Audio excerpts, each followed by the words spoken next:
दिल्ली में बह रही है जहरीली हवाएं। दिल्ली में सांस लेना एक दिन में 49 सिगरेट पीने के बराबर है। लोगों की आंखों में हो रही है जलन, सांस लेने में तकलीफ। प्रदूषण की वजह से हर साल भारत में 20 लाख मौतें होती हैं।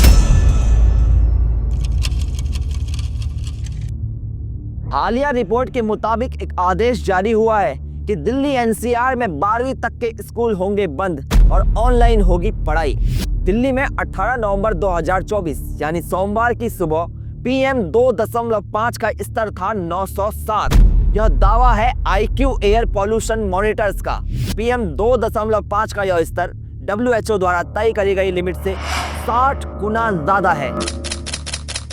भारतीय दर्शन के अनुसार पंच तत्व पृथ्वी में मौजूद सभी पदार्थों के मूल माने गए हैं, अर्थात पृथ्वी पर जितने भी पदार्थ हैं वो इनसे निर्मित हैं। ये पंच तत्व हैं जिनसे इंसानी शरीर बना है और मृत्यु के उपरांत इन्हीं पंच तत्वों में इंसानी शरीर विलीन हो जाता है। अब आप सोचिए, इन पंच तत्वों में से एक तत्व वायु, जो कि इंसानी जीवन के लिए बहुत जरूरी है, अगर वो प्रदूषित हो तो इंसान की हालत क्या होगी। आज दिल्ली में जीना बेहद मुश्किल हो चुका है।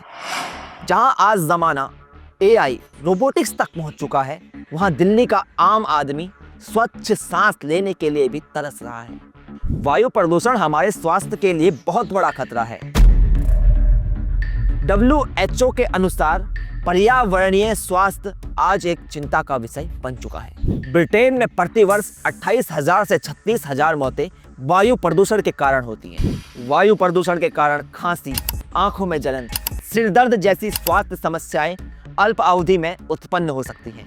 WHO का एक अनुमान है कि प्रदूषित हवा में मौजूद सूक्ष्म कणों के संपर्क में आने से हर साल लगभग 7 मिलियन लोगों की मौत होती है। यह आंकड़ा बहुत ही भयावह और बहुत ही बड़ा है।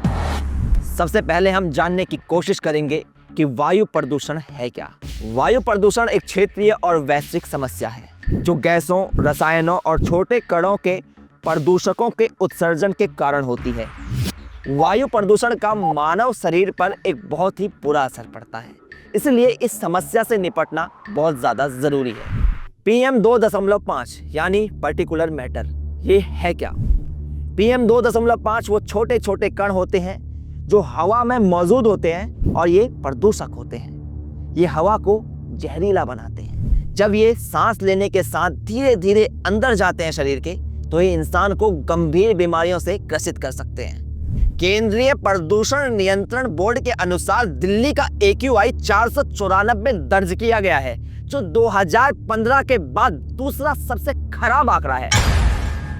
अब सोचिए, जब इनका स्तर 907 है तो फिर कैसी सांस ले रहे हैं हम। लाइव लॉ के मुताबिक सन 2021 में केंद्र सरकार ने सुप्रीम कोर्ट को जो हलफनामा दाखिल किया था, उसके अनुसार दिल्ली में PM 2.5 की मात्रा बढ़ाने में सबसे बड़ी भूमिका उद्योगों की है, जो कि है 30%, जबकि इसमें दिल्ली की सड़कों पर चल रहे वाहनों का योगदान 28% है। दिल्ली सरकार का कहना है कि पड़ोसी राज्यों में जो पराली जलती है, ये एक बहुत बड़ी वजह है प्रदूषण की, जबकि केंद्र सरकार का कहना है कि इसके पीछे दूसरी वजह ज्यादा जिम्मेदार है। प्रदूषण के बढ़ते स्तर को मद्देनजर रखते हुए दिल्ली में लागू हो चुका है ग्रेप 4। सुप्रीम कोर्ट ने सख्त रवैया अपनाते हुए दिल्ली सरकार को फटकार लगाई है और कहा है कि बिना उनकी परमिशन के दिल्ली में ग्रेप 4 हटेगा नहीं। ग्रेप 4 यानी ग्रेडेड रिस्पांस एक्शन प्लान का चौथा स्तर। ग्रेप 4 एक ऐसी योजना है जिसे वायु प्रदूषण की गंभीरता को ध्यान में रखते हुए तैयार किया गया है। इसे विशेष रूप से दिल्ली और NCR में वायु को सुधारने के लिए किया गया है। ग्रेप 4 तब लागू होता है जब वायु की स्थिति बहुत ही ज्यादा बेकार हो जाती है, यानी बद से बदतर। जब स्थिति आपातकालीन की ओर पहुंच जाती है, तब अप्लाई होता है ग्रेप 4। ग्रेप 4 लागू होने के बाद दिल्ली में क्या क्या होंगी पाबंदियां। इलेक्ट्रिक वाहन, CNG वाहन और डीजल BS6 वाले वाहनों के अलावा दिल्ली के बाहर के जितने भी कॉमर्शियल व्हीकल्स होंगे, उन सभी पर रोक। दिल्ली में रजिस्टर्ड डीजल 4 और उससे कम क्षमता से चलने वाले रजिस्टर्ड MGV वाहन और भारी माल वाहनों पर सख्त प्रतिबंध।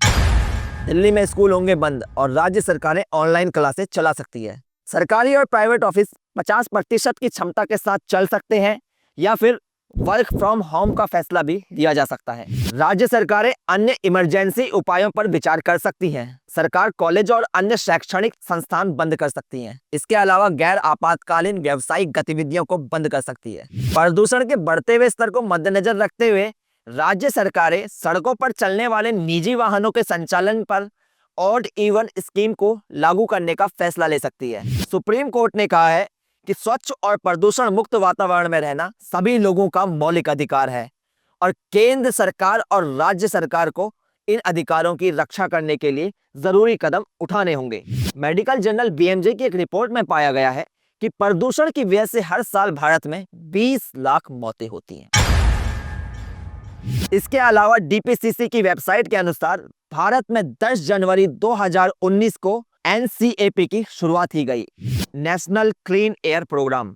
हालांकि दिल्ली सरकार का आरोप है कि दिल्ली सरकार को 2019-20 और 2020-21 में एनसीएपी के द्वारा कोई फंड नहीं मिला।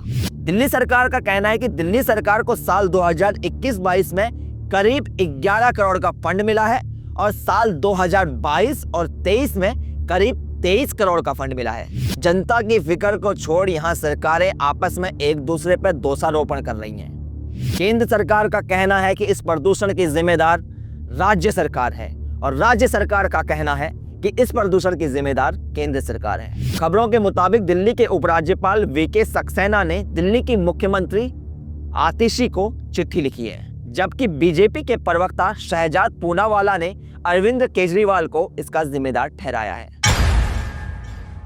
तो आइए जानते हैं कि वायु प्रदूषण को रोकने के लिए हम किन किन उपायों को अपना सकते हैं। सबसे पहले तो हम पर्सनल व्हीकल यूज करने की बजाय पब्लिक ट्रांसपोर्ट को यूज कर सकते हैं, जिससे दो फायदे होंगे। एक तो ट्रैफिक जाम कम होगा और दूसरा कम होगा वायु में प्रदूषण। सरकार लोगों को जागरूक कर सकती है कि किन किन चीजों से वायु में प्रदूषण बढ़ता है। सरकार और लोग मिलकर जगह जगह पेड़ लगा सकते हैं। हर महीने कुछ ऐसे प्रोग्रामों का आयोजन होना चाहिए जिनमें पर्यावरण की महत्वता को बताया जाए कि किस तरह पर्यावरण का स्वच्छ और साफ होना हम सभी के लिए बेहद जरूरी है। ऐसे उपकरणों का यूज कर सकते हैं जिनमें सौर ऊर्जा का प्रयोग हो। साथ ही साथ हम ऐसी चीजें यूज कर सकते हैं जिन्हें हम रिसाइकल कर सकते हैं। लोगों को हम जागरूक कर सकते हैं और साथ ही साथ खुद भी इस बात पर अमल कर सकते हैं कि हमें अपने आसपास गंदगी नहीं फैलानी है और साथ ही साथ प्लास्टिक का भी कम उपयोग करना है। तो यही था हमारा वीडियो आज का दिल्ली के बढ़ते पॉल्यूशन के ऊपर। तो आज हम प्रण लेते हैं कि अपनी ओर से पूरी कोशिश करेंगे कि अपने आसपास गंदगी नहीं फैलाएंगे। लोगों को जागरूक करने की कोशिश करेंगे कि पर्यावरण हम सभी के लिए कितना ज्यादा जरूरी है और सरकारों को भी ये समझाने की कोशिश करेंगे कि आप प्लीज कोई एक्शन लें जिसकी वजह से हमारी लाइफ सेफ हो, हम एक स्वच्छ हवा में सांस ले सकें। आप लोग कर सकते हैं इस वीडियो को शेयर अपने दोस्तों के साथ, रिश्तेदारों के साथ, साथ ही साथ उन लोगों के पास जिन लोगों के पास अभी पावर है, जो लोग एक अहम योगदान निभा सकते हैं पर्यावरण को स्वच्छ करने में। तो आइए इस उम्मीद के साथ कि हम सभी लेंगे एक स्वच्छ और साफ हवा में सांस, खत्म करते हैं इस वीडियो को। जल्द मिलेंगे आप सभी लोगों से फिर एक नई वीडियो में।